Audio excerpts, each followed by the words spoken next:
Evening मेरे प्यारे बच्चे रसगुल्लो। और आज अपनी क्लास कल हालांकि कुछ रह गया तो वो वाले टॉपिक हम बाद में करा देंगे। और अब एक नया टॉपिक डालते हैं, अम्ल और क्षार।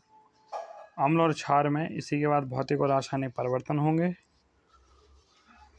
ठीक है, हेडिंग लगाइए अम्ल। अम्ल क्लास 7th का टॉपिक है, आपने पढ़ा होगा और क्लास 10th में भी है। तो पहले अपन 7th वाला कंप्लीट करेंगे और धीरे धीरे 10th दोनों मिक्सचर कर लेंगे, धीरे धीरे सीखते हुए चलेंगे। उम्मीद है कल की क्लास समझ में आई होगी, आप लोग अच्छे से पढ़ाई कर रहे होंगे। पढ़ते रहिए, मस्त रहिए, व्यस्त रहिए, स्वस्थ रहिए, पढ़ाई करते रहिए। चलिए अब आज की क्लास हम प्रारंभ करते हैं। हेडिंग डालें अम्ल। अम्ल होता क्या? तो पहले देखो, एसिड शब्द की उत्पत्ति लैटिन शब्द एसियर से हुई है। किससे हुई है भाई? तो एसियर से हुई है। किससे हुई है? एसियर से हुई है। किससे हुई है? एसियर से हुई है। चलिए अब आगे देखते हैं। जिसका अर्थ क्या होता है? खट्टा अम्ल। खट्टा, जिसका अर्थ क्या होता है? खट्टा। तो अगर आपसे पूछे कि एसिड शब्द की उत्पत्ति किससे हुई है, तो आप कहें गुरुजी एशियर शब्द से हुई है। एशियर शब्द का अर्थ क्या होता है? खट्टा। क्या होता है? खट्टा। अब अम्ल वे पदार्थ हैं जिनका स्वाद खट्टा होता है तथा यह नीले लिटमस पत्र को लाल कर देते हैं। अब देखो, यहाँ पे दो चीजें हैं। पहला, अम्ल शब्द जो है एसिड शब्द है, अंग्रेजी में एसिड लिखा है। एसिड शब्द की उत्पत्ति किससे हुई? एसियर शब्द से हुई, जिसका अर्थ क्या है? खट्टा। इसके बाद अब देखिए, यहाँ पे अगर हम आपसे बात करें तो ये देखो, यहाँ से एक लाइन खींच लीजिए। अब लिखिए पैराग्राफ चेंज करके, अम्ल वे पदार्थ हैं जिनका स्वाद खट्टा होता है तथा यह नीले लिटमस पत्र को लाल करते हैं। भैया नीला है, कोई चीज नीली है, नीली है, और इस लिटमस पे आप डाल देंगे क्या? अम्ल, तो ये हो जाएगा लाल। क्या हो जाएगा? ये हो जाएगा लाल। क्या हो जाएगा? लाल। तो देखो ये लाल हो गया। तो नीले लिटमस पत्र को लाल कर देते हैं। आगे देखते हैं।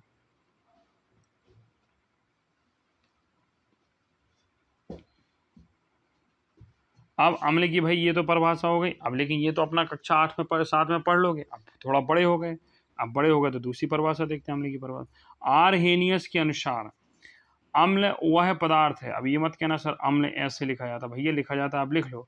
अम्ल वह पदार्थ है जो जल में घुलकर हाइड्रोजन आयन देता है।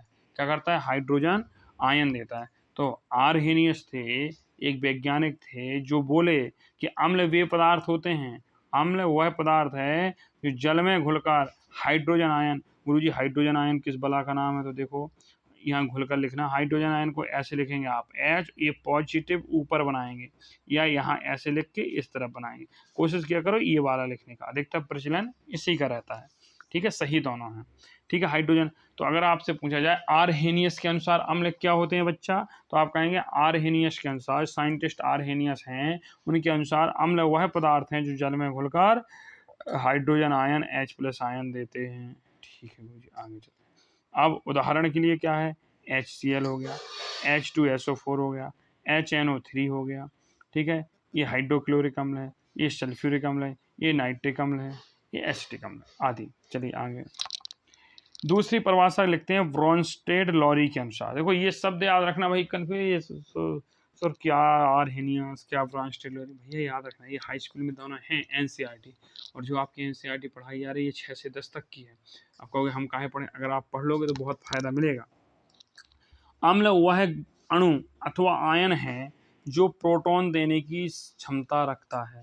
अम्ल वह अणु अथवा आयन है जो प्रोटॉन देने की क्या रखता है? क्षमता रखता है। मतलब अम्ल क्या है गुरुजी? तो आप कहेंगे अम्ल वह अणु अथवा आयन है जो प्रोटॉन देने की क्या रखता है? क्षमता रखता है। अब गुरुजी प्रोटॉन क्या होता है? प्रोटॉन वही प्लस, इलेक्ट्रॉन क्या होते हैं? प्रोटॉन क्या होते हैं? न्यूट्रॉन क्या होते हैं? ये पढ़ाए हैं, नहीं पढ़ाए हैं तो आगे के टॉपिक्स में आपको पढ़ा देंगे। आगे चलते हैं।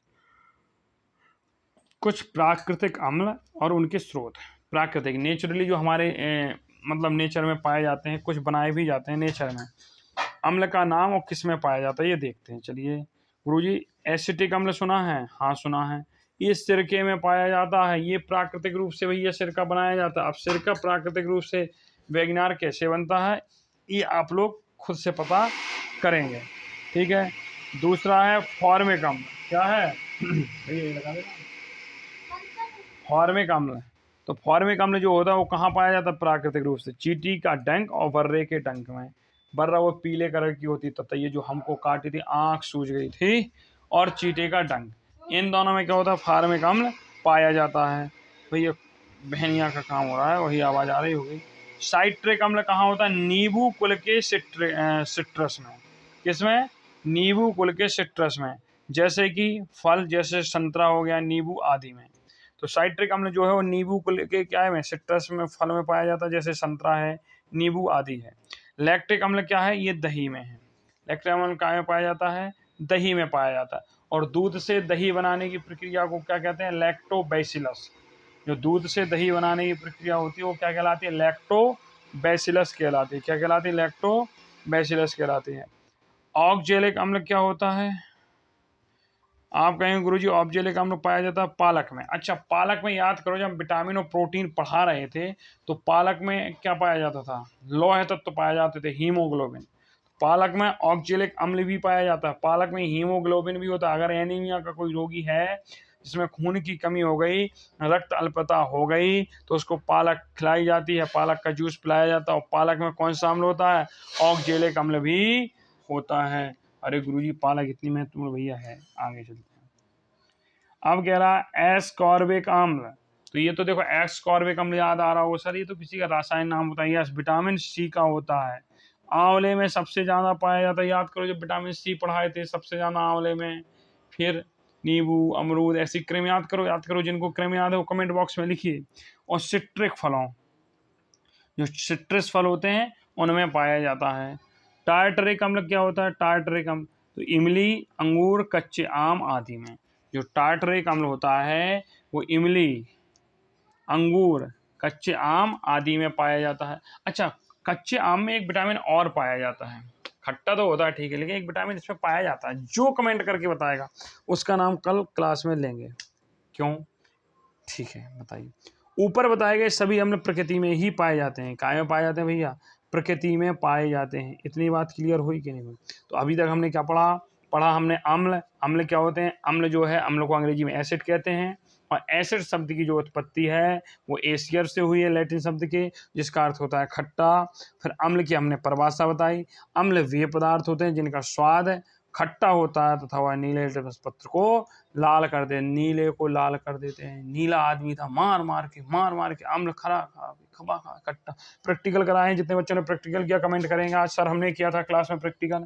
अच्छा, एक आध दिन यहाँ पे भी दिखा देंगे प्रैक्टिकल। चलो देखते हैं किसी दिन अगर समय मिला तो प्रैक्टिकल करके दिखा देंगे। आगे अगली हेडिंग लगाइए लिटमस। लिटमस क्या होता है गुरुजी? देखते हैं लिटमस। यह एक प्राकृतिक सूचक है। लिटमस विलयन बैंगनी रंग का रंजक होता है। जो लिटमस विलयन होता है वो बैंगनी रंग का क्या होता है? रंजक होता है, जो थैलोफाइट समूह के लाइकेन पौधे से निकाला जाता है। जो थैलोफाइट समूह हैं कि लाइकेन पौधे से क्या होता है? निकाला जाता है। लिटमस विलयन जब ना तो अम्लीय होता है ना ही क्षारीय होता है, तो वह बैंगनी रंग का होता है। अब गुरु जी कहा भैया देखो लिटमस या तो लाल कलर का होगा या नीला होगा। जैसे अभी ऊपर बताए भैया, नीले को मार मार के क्या कर देता है? लाल कर देता है। देखो ये लिखाए हैं, नीले को लाल कर देता है लिटमस, नीला लिटमस। तो जब हम लिटमस पत्र बनाते हैं तब इसका कोई रंग नहीं होता। कैसा होता है? बैंगनी रंग का होता है। कैसा होता है? बैंगनी जो निकलता है। बनता कैसे है? ये पढ़ते हैं। यह एक प्राकृतिक सूचक है। लिटमस विलयन बैंगनी रंग का रंजक, रंजक मतलब होता है कलर होता है। यह थैलोफाइटा समूह के लाइकेन पौधे से निकलता है। तो अगर आपसे कोई पूछे कि भैया जो लिटमस पत्ते काय से निकलता है, तो थैलोफाइटा समूह के लाइकेन पौधे से निकाला जाता है। और लिटमस विलयन जब ना तो अम्लीय होता है ना ही क्षारीय होता है, तब यह किस रंग का होता है? बैंगनी रंग का होता है। आगे देखते हैं। मैथिल ऑरेंज एवं फेनोफ्थलीन भी संश्लेषित सूचक हैं। जो मैथिल ऑरेंज है और फेनोल्फथलीन है, ये भी संश्लेषित क्या हैं? सूचक हैं। ये भी कैसे हैं? संश्लेषित सूचक हैं। आगे चलते हैं गुरुजी, क्या पढ़ना है अब? बहुत सारे पदार्थ जैसे लाल पत्ता गोभी, जैसे हल्दी, जैसे हाइड्रेंजिया, ये नहीं जानते होंगे आप, पेटूनिया, जेरानियम जैसे कई फूलों की रंगीन पंखुड़ियों किसी विलयन में अम्ल एवं क्षारक की उपस्थिति को क्या करते हैं? सूचित करते हैं। इन्हें अन्य क्षारक सूचक भी कहते हैं, इन्हें अम्ल क्षारक सूचक भी कहते हैं, कभी कभी केवल सूचक भी कहते हैं। मतलब और हैं जैसे लाल पत्ता गोभी हो, गुड़हल की पत्तियों पंखुड़ियों से तो हम ही करके दिखाए थे, आपको दिखाए थे, हल्दी वाला भी दिखाए थे करके। तो इनको क्या कहते हैं, अम्ल क्षार की उपस्थिति के सूचक होते हैं, तो इन्हें अम्ल क्षार सूचक कहते हैं, या कभी कभी मात्र सूचक कह देते हैं। अगली हेडिंग लगाइए बच्चा, अगली हेडिंग है क्षारक। चलिए, क्षारक बेस ऐसे पदार्थ जिनका स्वाद कड़वा होता है और जो स्पर्श करने पर साबुन जैसे लगते हैं। ऐसे पदार्थ जो क्या होता है, जिनका स्वाद तो कड़वा होता है और स्पर्श करने में कैसे लगते हैं, साबुन जैसे लगते हैं। ठीक है, साबुन जैसे लगते हैं, क्षारक कहलाते हैं। क्या कहलाते हैं, क्षारक कहलाते हैं। आगे देखिए, तो कड़वा स्वाद कैसा होगा इनका, कड़वा होगा, स्पर्श करने में क्षारक जैसे होते हैं। इसका भी हम प्रैक्टिकल करके आपको क्या किए थे, दिखवाए थे। ठीक है, लेकिन अब आगे देखिए आप लोग क्या करते हैं। चलिए, कुछ नहीं बाबू, इन पदार्थों की प्रकृति क्षारकीय कहलाती है। जो क्षार होते हैं उनके पदार्थों की प्रकृति क्षारकीय कहलाती है। जो अम्ल होते हैं उनके पदार्थों की प्रकृति अम्लीय कहलाती है। क्षारक क्या करेगा भैया, ये उल्टा होता है अम्ल का। वो नीले को लाल कर देते, लाल को नीला कर देता, लाल को क्या करता है, नीला कर देता है। चलिए, क्षारक की रासायनिक परिभाषा आरहेनियस के अनुसार क्षारक वे पदार्थ हैं जो जल में घुलकर hydroxyl ion OH negative ion देते हैं। क्षारक की जो परिभाषा है वो कहती है, क्षारक वे पदार्थ हैं जो जल में घुलकर, खुलकर लिख गया भैया, जल में घुलकर हाइड्रोक्सिल आयन OH नेगेटिव कैसे लिखेंगे गुरुजी, अभी बताते हैं भैया गुरुजी कैसे। ये O कैपिटल H कैपिटल ऊपर माइनस जैसे प्लस वाला देते हैं। उदाहरण के लिए बुझा हुआ चूना CaOH का होल ट्वाइस। दूसरा, sodium hydroxide NaOH, ammonium hydroxide NH4OH। अगला देखिए, ब्रॉन्स्टेड लॉरी के अनुसार क्षारक वे अणु या आयन होते हैं जो प्रोटॉन लेने की क्षमता रखते हैं। क्षारक वे अणु या आयन होते हैं जो प्रोटॉन लेने की क्या रखते हैं, क्षमता रखते हैं। कुछ क्षारक और उनके स्रोत, आगे देखिए, कैल्शियम हाइड्रोक्साइड जो क्षारक का नाम है, कैल्शियम हाइड्रोक्साइड पाया काय में जाता है, चूने के पानी में। किसमें पाया जाता है, चूने के पानी के हमने लिटमस पत्र पे डलवाया था, और जो लिटमस पत्र था वो कैसा हो रहा था सबको पता होना चाहिए। चलिए सर, अब आगे क्या करना है। अमोनियम हाइड्रोक्साइड देखा ही होगा, तो इसमें क्या होता है, खिड़की के कांच आदि के साफ करने के प्रयुक्त में होता है। इसको मार्जक भी कहते हैं। क्या कहते हैं, मार्जक भी कहते हैं। आगे देखिए, सोडियम हाइड्रोक्साइड या पोटेशियम हाइड्रोक्साइड जो साबुन होते हैं, क्या होते हैं, साबुन में पाए जाते हैं। चलो, मैग्नीशियम हाइड्रोक्साइड या मिल्क ऑफ मैग्नीशिया कहते हैं, दूध मैग्नीशिया कहते हैं, मिल्क ऑफ मैग्नीशिया कहते हैं। आगे चलते हैं, उदासीन विलयन हेडिंग लगाइए भैया, बस उदासीन विलयन के बाद क्लास खत्म करेंगे। उदासीन विलयन क्या होते हैं, ऐसे विलयन जो लाल अथवा नीले लिटमस पत्र के रंग को परिवर्तित नहीं करते हैं, उदासीन विलयन कहलाते हैं। ऐसे पदार्थ ना तो अम्लीय होते हैं और ना क्षारीय। क्या होता है उदासीन, भैया इनको ना तुमसे मतलब है ना उससे मतलब है, ये उसी तरह है, ना इनको अच्छा कहना है ना बुरा कहना। भैया हम शांत हैं, हमें शांति से जिए, तुम्हें जो करना है करो, छोटा सुधर जाओ। ऐसे लोगों को उदासीन, जैसे 0 नंबर है ना, वो प्लस की होती है ना माइनस की होती है, तो इसलिए 0 को क्या कहते हैं, उदासीन नंबर कहते हैं। इसी प्रकार से उदासीन विलयन होता है। भाई चाय पी सकते हैं आप लोग, चाय पीना गंदी बात है। चलिए आगे, ऐसे विलयन जो लाल अथवा नीले लिटमस पत्र के रंग को परिवर्तित नहीं करते हैं, उदासीन विलयन कहलाते हैं। ऐसे पदार्थ ना तो अम्लीय होते हैं ना ही क्षारीय होते हैं। चलो भैया, जिनको लिटमस पत्र पर कोई प्रभाव नहीं पड़ता, इसका भी प्रयोग कराए हैं आपको। हल्दी एक अन्य प्राकृतिक सूचक है भैया, हल्दी अभी बताए। गुड़हल फूल भी एक प्राकृतिक सूचक है, ऊपर बताए हैं।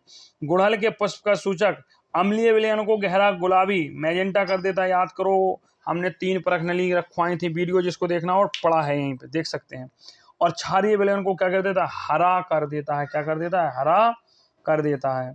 अगला देखो, जब विलयन क्षारकीय होता है तो फिनोप्थलीन गुलाबी रंग देता है। एक फिनोप्थलीन भी सूचक होता है, ऊपर लिखवाया था संश्लेषक।